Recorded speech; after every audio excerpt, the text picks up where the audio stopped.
오늘 함께 나눌 말씀은 창세기 22장 1절에서 14절까지 말씀입니다. 순종의 은혜라는 제목으로 함께 나누도록 하겠습니다.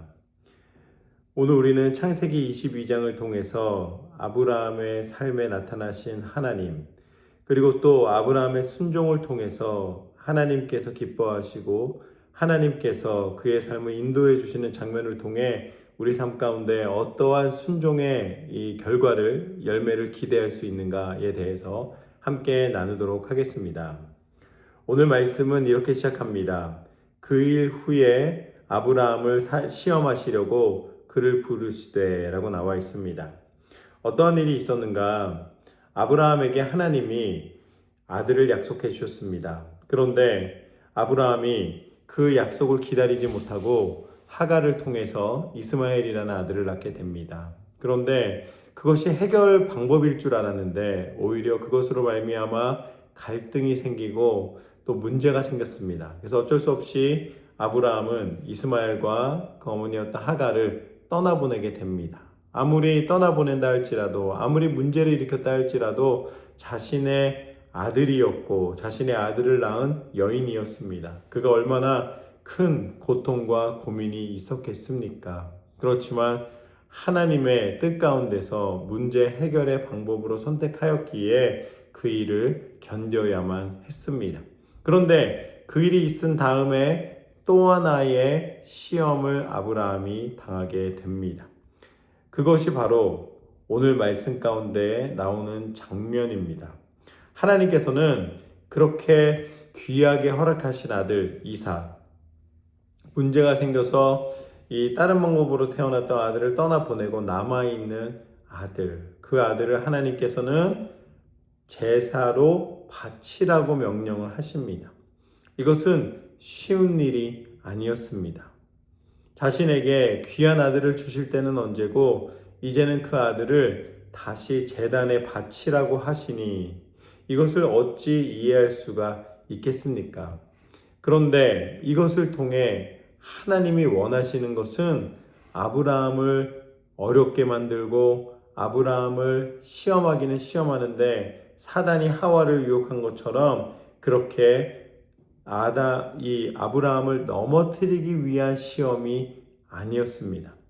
이것은 오히려 하나님께서 아브라함의 삶을 변화시키시고 아브라함의 삶 속에 개입하시고 아브라함을 통해 하나님의 일을 나타내시기 위한 훈련으로서의 시험이었습니다.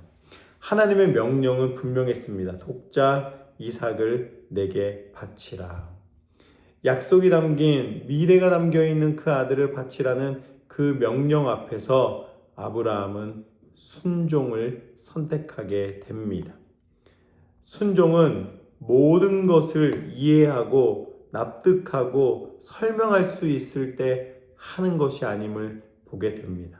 이 장면을 아브라함은 이해하기도 어려웠고 무엇이라 말할 수도 없는 그런 심각한 상태였습니다. 그런데 아브라함은 그것을 이해하려 하거나 설명하려 하지 않고 설명을 요청하지도 않고 즉시로 순종을 하게 됩니다. 이것이 바로 아브라함이 믿음을 하나님 앞에 보여드릴 수 있는 기회였고 이 순종의 모습이 바로 믿음의 순종임을 보게 됩니다. 여러분, 순종하는 삶은 하나님 앞에 계산하지 않고 내가 무언가를 계획하거나 아니면은 내 판단에 의지하지 않고 하나님이 원하시는 뜻을 분별하여 나아가야 하는 것이죠.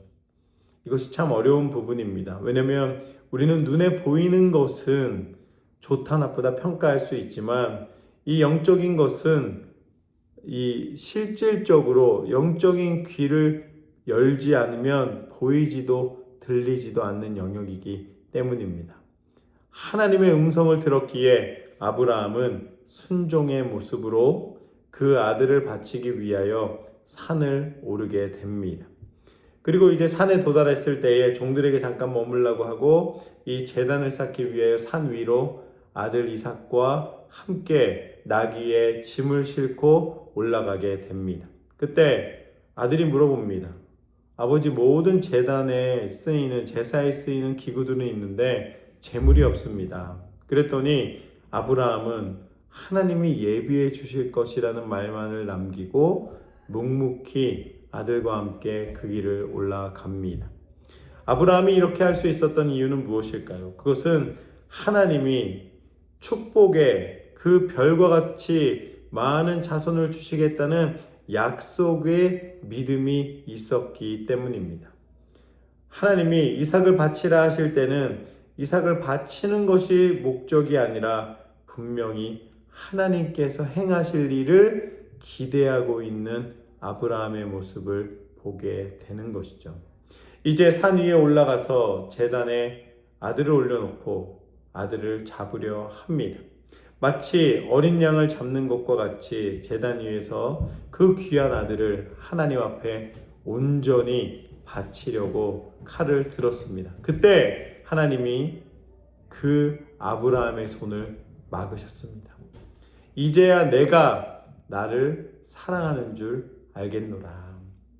아브라함이 믿음의 조상이 되었을 때에 진정으로 하나님을 사랑하고 하나님을 신뢰하고 하나님을 따르는 이 모습, 그것이 바로 아브라함을 통해 이루신 순종의 능력의 열매와 증거입니다.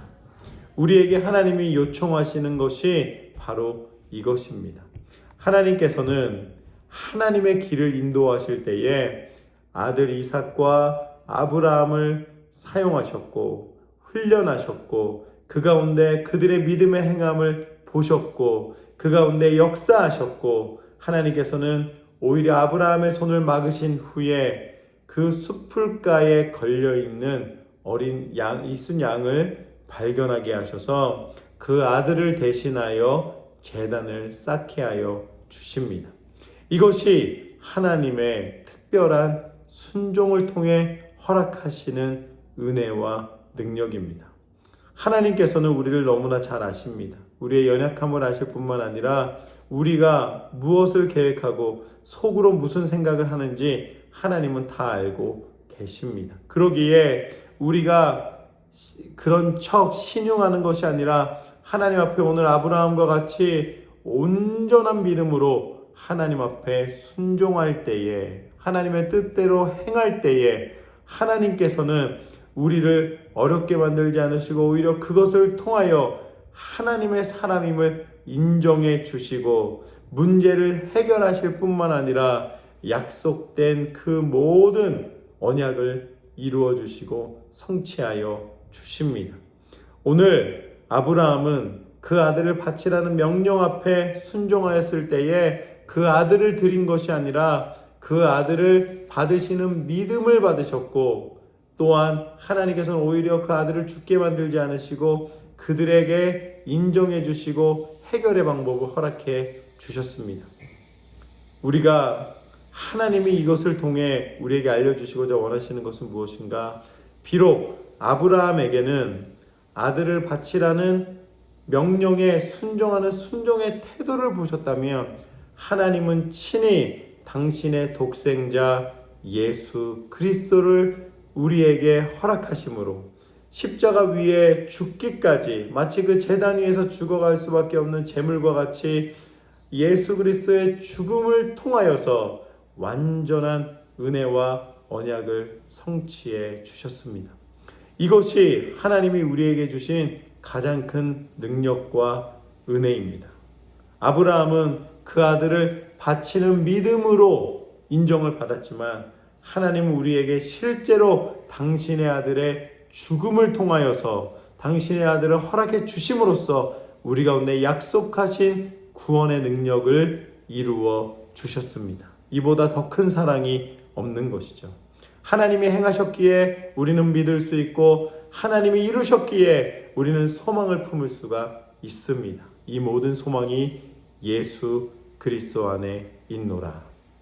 날마다 하나님께서 우리에게 주시는 순종의 명령을 분별하여 행할 때에 하나님께서는 이 성취된 약속을 우리 가운데 이루시는 줄로 믿습니다. 천국의 영원한 생명의 소망을 이미 허락해 주신 줄로 믿습니다. 그 은혜에 감사함으로 날마다 하나님의 은혜에 감격하며 순종으로 승리하는 저와 여러분의 삶이 되시기를 축복합니다.